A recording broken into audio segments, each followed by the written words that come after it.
내가 또 눈을 들어본즉 한 사람이 측량줄을 그의 손에 잡았기로 네가 어디로 가느냐 예루살렘을 측량하여 그 너비와 길이를 보고자 하노라. 하고 말할 때 내게 말하는 천사가 나가고 다른 천사가 나와서 그를 맞으며 너는 달려가서 그 소년에게 말하여 이르기를 예루살렘은 그 가운데 사람과 가축이 많으므로 성곽 없는 성읍이 될 것이라 하라. 여호와의 말씀에 내가 불로 둘러싼 성곽이 되며 그 가운데에서 영광이 되리라. 오호라, 너희는 북방 땅에서 도피할지어다. 여호와의 말씀이니라. 이는 내가 너희를 하늘 사방에 바람같이 흩어지게 하였음이니라. 여호와의 말씀이니라. 바벨론 성에 거주하는 시온아, 이제 너는 피할지니라. 만군의 여호와께서 이같이 말씀하시되 영광을 위하여 나를 너희를 노략한 여러 나라로 보내셨나니 너희를 범하는 자는 그의 눈동자를 범하는 것이라. 내가 손을 그들 위에 움직인즉 그들이 자기를 섬기던 자들에게 노략거리가 되리라 하셨나니 너희가 만군의 여호와께서 나를 보내신 줄 알리라. 여호와의 말씀에 시온에 따라 노래하고 기뻐하라. 이는 내가 와서 내 가운데에 머물 것임이라. 그날에 많은 나라가 여호와께 속하여 내 백성이 될 것이요 나는 내 가운데에 머물리라. 내가 만군의 여호와께서 나를 내게 보내신 줄 알리라. 여호와께서 장차 유다를 거룩한 땅에서 자기 소유를 삼으시고 다시 예루살렘을 택하시리니 모든 육체가 여호와 앞에서 잠잠할 것은 여호와께서 그의 거룩한 처소에서 일어나심이니라 하더라. 오늘 말씀은 하나님 백성을 지키는 불성벽이라는 제목으로 말씀을 전하겠습니다. 오늘 본문의 말씀은 이제 스가랴가 두 번째 환상을 보는데 천사가 측량줄을 가지고 와서 예루살렘을 재는 그런 이야기가 오늘 본문에 나옵니다. 그래서 예루살렘의 넓이가 얼마만큼 되고 또 거기에 백성이 얼마만큼 사는가 뭐 이런 것들을 다 점검하는 그런 내용이 오늘 본문에 나오는데요. 그러면서 4절 하반절에 보시면 이렇게 이야기합니다. 예루살렘은 그 가운데 사람과 가축이 많으므로 성곽 없는 성읍이 될 것이라. 이 말씀은 어떤 배경을 가지고 있냐면 예루살렘에 유다 백성들이 돌아갔는데 귀환해서 보니 그들의 삶의 터전이 없습니다. 아무것도 없고 그리고 폐허가 됐습니다. 그런 가운데 우리가 좀 고대 사회를 잘 이해할 필요가 있는데요. 성이 없다 그러면 언제든지 도적대나 또는 다른 이민족에 의해서 언제든지 점령당할 수 있는 위험을 당할 수 있는 그런 상황입니다. 그러니까 그것을 먼저 기본으로 해서 유다 백성들이 바벨론에 의해서 완전히 멸망당했죠. 그래서 성읍이 다 파괴된 상태입니다. 바로 그것을 지금 측량하는 상황입니다. 그러면서 주님께서 뭐라고 말씀하시느냐, 너희가 이것을 보면서 무너졌다고 실망하거나 또는 너희에게 성곽이 없다고 해서 좌절하거나 이러지 말라는 겁니다. 여호와께서 너희에게로 돌아와 함께 하시기에 거기에는 수많은 사람들이 거주하겠고 성곽이 없어도 내가 지키겠다, 이런 약속을 하나님께서는 말씀하고 계시는 내용입니다. 그래서 오늘 우리로 하여금 5절 말씀이 위로가 되어지는데요. 여호와의 말씀에 내가 불로 둘러싼 성곽이 되며 그 가운데에서 영광이 되리라. 하나님께서 지키심이 되니 너희가 어떤 외적으로 성곽이나 무엇이나 이런 것에 의지하지 말고 내가 너희에게로 돌아와서 너희의 불성곽이 되겠다, 너희를 지키고 안보하겠다, 이렇게 말씀하고 계시지요. 바로 그것을, 그 말씀을 붙들고 그를 의지해야 함을 오늘 말씀하고 있습니다. 오늘 우리에게도 동일합니다. 우리가 사회에 여러 가지 변화나 또는 가정이나 개인에게 여러 가지 일들이 생길 때마다 그 현상을 보면 두려움에 사로잡힙니다. 그런데 우리가 붙잡아야 되는 것은 무엇이냐면 현상과 일어난 일을 바라보는 것이 아니라 그럼에도 불구하고 여호와께서 불성곽이 되어서 지키심, 그것을 바라보는 것이 우리의 신앙이어야 함을 이야기합니다.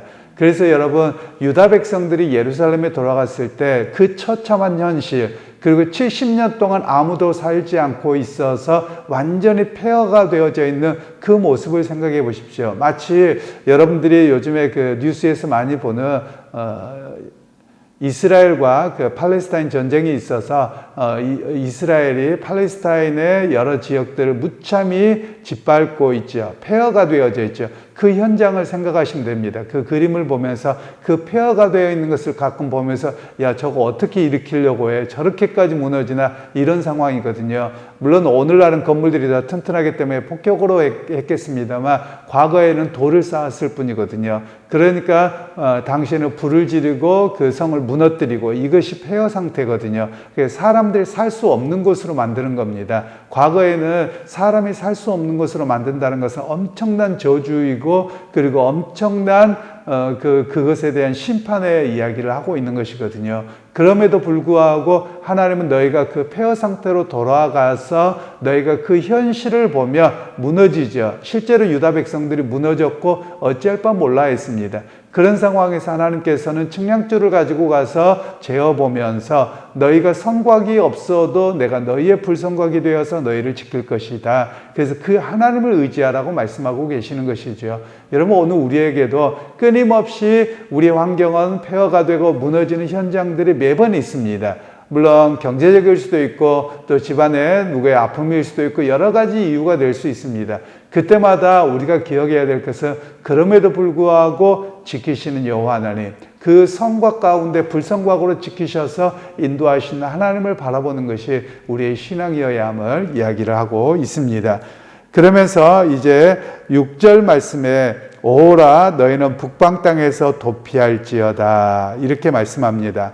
이 이야기는 북방 땅은 이제 유다 백성들이 바벨론 포로 끌려가서 거기 살게 되었죠. 그 가운데서 제국의 주인이 바뀌었습니다.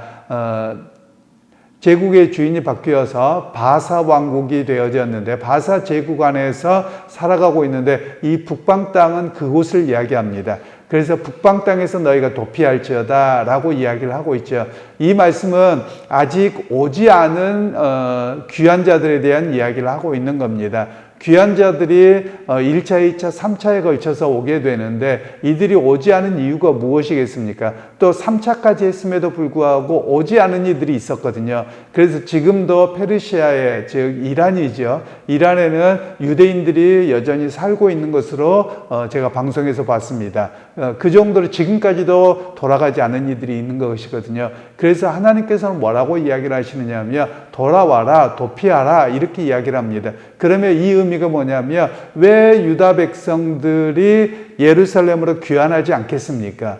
두 가지 이유입니다. 하나는 예루살렘에 가서 먹고 살 게 없다는 거예요. 다 피폐하고 내 몫은 없다는 거예요. 그래서 안 가는 겁니다. 그리고 또 하나는 이 바사에서 내가 일궈놓은 삶의 터전이 있는 겁니다. 경제적인 것이 있고 이거 포기 못하겠다는 거예요. 그래서 그들은 돌아가지 않겠다고 하고 있었던 것이죠. 그래서 유다 백성들 가운데 귀환하지 않는 이들이 진짜 무슨 문제이냐? 말로는 종교적인 행위를 하고 하나님을 의지한다고 하는데 놓고 가지 못하는 겁니다. 그리고 가면 아무것도 없을 것 같은 겁니다. 그것 때문에 이 유다 백성들이 귀환하지 않았는데 하나님이 귀환하라고 하시는 겁니다. 그래서 신앙생활에 중요한 게 하나가 있습니다. 그게 뭐냐면 많은 경우는 신앙생활에서 내 필요를 채우기 위해서 하나님을 믿는 겁니다. 유다 백성들이 그게 문제였거든요. 그런데 실제로 하나님의 말씀을 듣고 따라가면 부하냐? 아니요. 그렇지 않아요. 오히려 예루살렘에 돌아가면 더 피폐하고 더 황폐하고 먹을 것 없고 잠잘 것 없고 더 고난이거든요. 그런데 그 하나님이 누군지를 알고 믿기 때문에 가는 겁니다. 오늘 우리의 삶도 마찬가지거든요. 예수 믿어서 복 받았다. 여러분 그 복이 무엇입니까? 세상적이고 물질적인 복을 받을 때도 있겠습니다만 그것이 진정한 복은 아니고요. 나의 구원자이신 그 그리스도를 알고 하나님 나라에 갈 것을 영원한 그 생명을 얻음, 그것이 진정한 복이거든요. 그렇다고 하면 비록 삶의 자리에서 좋은 것이 보장되지 않더라도 또 때로는 그 삶에 보장된 것들을 포기하라고 할 때 놓을 수 있고 그 하나님을 바라보는 것, 그것이 진정한 신앙이고 믿음이라고 말씀하고 계시는 것이거든요. 그러니까 여러분, 오늘 저나 여러분들이 해야 될 일들이 있습니다. 하나님 앞에 말씀을 진정 따를 수 있는 용기가 있어야 됩니다. 그리고 그 용기가 있을 때 그 믿음이 더해지고 주님과 더 깊은 영적인 그 교제가 이루어짐을 오늘 본문에서는 말씀하고 계시는 겁니다. 그러면서 이제 9절 말씀에는 이렇게 말씀하고 있죠. 내가 손을 그들 위에 움직인즉 그들이 자기를 섬기던 자들에게 노략거리가 되리라 하셨나니 너희가 만군의 여호와께서 나를 보내신 줄 알리라. 즉 유다 백성들로 하여금 너희를 핍박하고 너희를 잡아간 그들이 너희를 그렇게 했는데 여호와께서 그들을 심판하시고 노략거리가 되게 하셨다는 거예요. 이 말씀은 시간이 얼마 지나지 않아서 헬라 제국에 의해서 이 베르시아 제국, 바사 제국이 무너지게 되거든요. 그런 상황이 올 거라는 거예요. 우리는 역사 뒤에 삽니다. 하나님 말씀대로 다 이루어졌거든요. 처음에 아수르 제국이 이스라엘을 하나님을 심판하는 도구로 쓰셨습니다. 그런데 그들이 하나님 앞에 나오지 않음으로 인해서 하나님의 아수르를 멸망시키셨죠. 물론 대표적인 그 성경에 나오는 이 아수르와 관련된 것은 요나 선지자입니다. 요나가 아수르의 수도인 니느웨에 가서 복음을 전했는데 처음에는 회개했는데 결국은 돌아서지 않거든요. 그래서 그들이 무너지고 금방 바벨론이 세워집니다. 바벨론이 유다를 멸망시켰는데 그들에게도 하나님의 심판의 도구로 사용하셨지만 유다 백성들을 통해서 그들이 복음으로 돌아와야 되는데 여호와 하나님을 의지하지 않습니다. 그래서 그들 무너뜨리셨습니다. 바사 왕국 마찬가지입니다. 그리고 헬라 제국, 로마 제국 다 마찬가지입니다. 우리가 역사 뒤에서 살아가고 있기 때문에 이렇게도 볼 수 있습니다. 우리가 보통 제국의 역사가 얼마나 되느냐 뭐 이런 이야기를 기독교적 관점에서만 이야기하자면 로마 제국은 1000년이 넘습니다. 그러면 로마 제국이 왜 1000년을 갖겠는가? 물론 그 안에 여러 가지 암투와 뭐와 이런 걸 다 그냥 차치해 두고요. 그냥 아주 단순한 논리로만 보자면 이 로마 제국은 콘스탄틴 대제에 의해서 기독교가 공인되고 그리고 기독교를 국교로 삼았습니다. 결국 하나님을 의지하는 나라가 되겠다고 할 때 하나님께서 그들을 견고하게 지켜주셨던 그런 역사로 우리는 평가해 볼 수 있다라는 것입니다.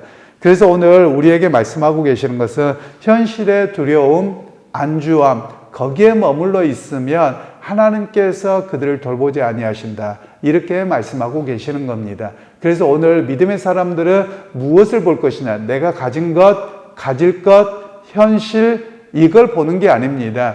하나님의 인도하심을 무조건적으로 의지하고 믿는 겁니다. 여러분 아브라함을 생각해 보십시오. 아브라함이 본토 친척 아비집을 떠났다라고 하는 게 그냥 집 떠나서 산다 이런 정도가 아닙니다. 모든 걸 포기하는 겁니다. 왜냐하면 과거에는 이 성읍을 떠난다 그러면 죽음과 같은 것이고요.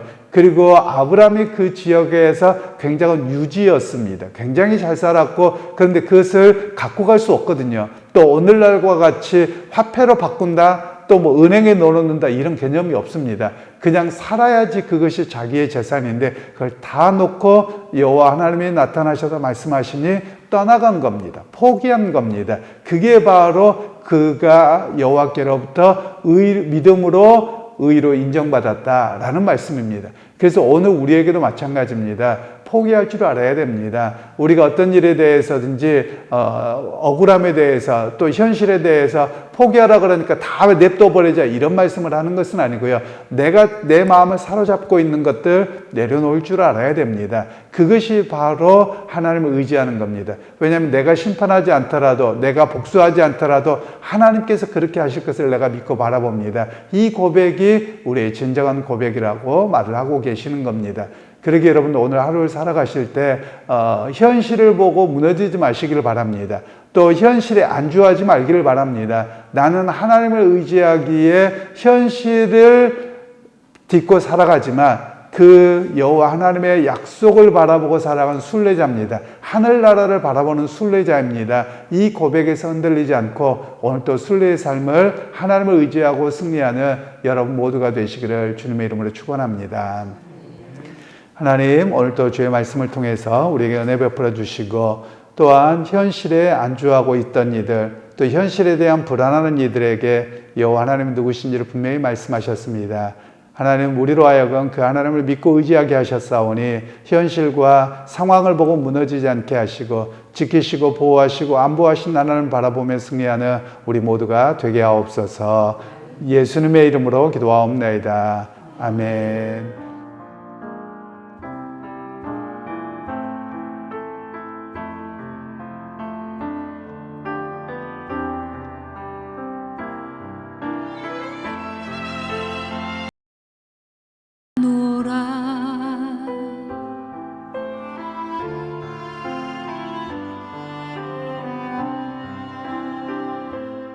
평강 주시